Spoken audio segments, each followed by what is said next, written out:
Welcome to Local Edition on Time Warner Cable. I'm Steve Swatt with the Sacramento Report. In the next few minutes, we're going to talk to the Vice Chair of the Assembly Public Safety Committee, a committee long known for being a graveyard for anti-crime legislation. My guest this segment is Melissa Melendez, who is a member of the State Assembly, a freshman from Lake Elsinore. Thanks for being with us. Thank you for having me. Before we get into the public safety issues, I'm interested in your background because you are a Navy veteran and you were involved in Operation Desert Storm and Desert Shield, and you made that transition to politics. Tell me about that. It's an unlikely transition, perhaps. I was in the Navy for 10 years. I was a Russian translator. I flew reconnaissance missions off the coast of the Soviet Union back when the Soviets were the enemy. And it was a wonderful time. It's where I met my husband. And he and I have 32 years of service together in the Navy. However, I did decide to leave naval service and go down a new path. And politics was not something necessarily on my bucket list, but it was an opportunity for me to do something for my children, for their future in our city. And then again, I was approached after running for city council to run for statewide office, again posed as an opportunity to make California a better place for my kids and future generations. I think we've perhaps gotten off the path a bit and how things should be done, and I thought, who better than me to get in there and help right the ship. Well, let's talk a little bit about perhaps your view of how things should be done in terms of public safety. You're the Vice Chair of Public Safety. You're also on Veterans Affairs and the Budget, which important committees. But as you know, that committee, Public Safety, is where bills go to die. I mean, it's been that way for a generation.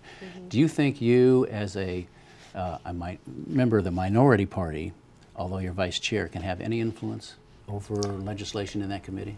Well, I would like to think so. It takes some careful crafting of your bills and how you present the information. I do think that Californians, by and large, because of recent events in our nation with respect to gun violence, their appetite has waned for being pro-criminal, which a lot of times is what folks in California view our public safety committee as. It's where bills go to die, as you said, but we need legislation in place that protects Californians and protects our children while respecting the rights of gun owners in the Second Amendment. And there is a way to do that. There is a balance.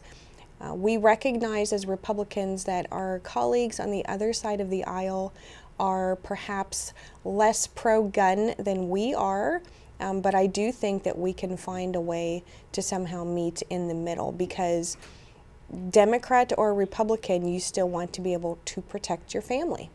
Interesting point. Let me ask you quickly about realignment. That is where some of the lower risk offenders are being taken out of the state prisons and basically placed in jails in the counties, and that's because of the overcrowding conditions in the state prisons. Do you think that's working? Realignment is not working, and I can tell you, I know this from personal experience because I was at a city council level, so we see all that firsthand. We have a very close relationship with our police chiefs, and we know that it's not working. And there's money that's being diverted we're saving money, right? We get money for realignment costs. That money is going back to the general fund instead of being diverted locally. So realignment, no, it's not working, and we certainly have some things we need to fix. All right, well, we're out of time. We'd like to have you back. We can talk about some more of these issues, but Melissa Melendez, thanks very much for coming by and being our guest. Thank you for having me. And thanks to our viewers also for watching Local Edition on Time Warner Cable. A reminder, you can see this and other interviews on YouTube, also on My Government On Demand. I'm Steve Swatt. Have a great day.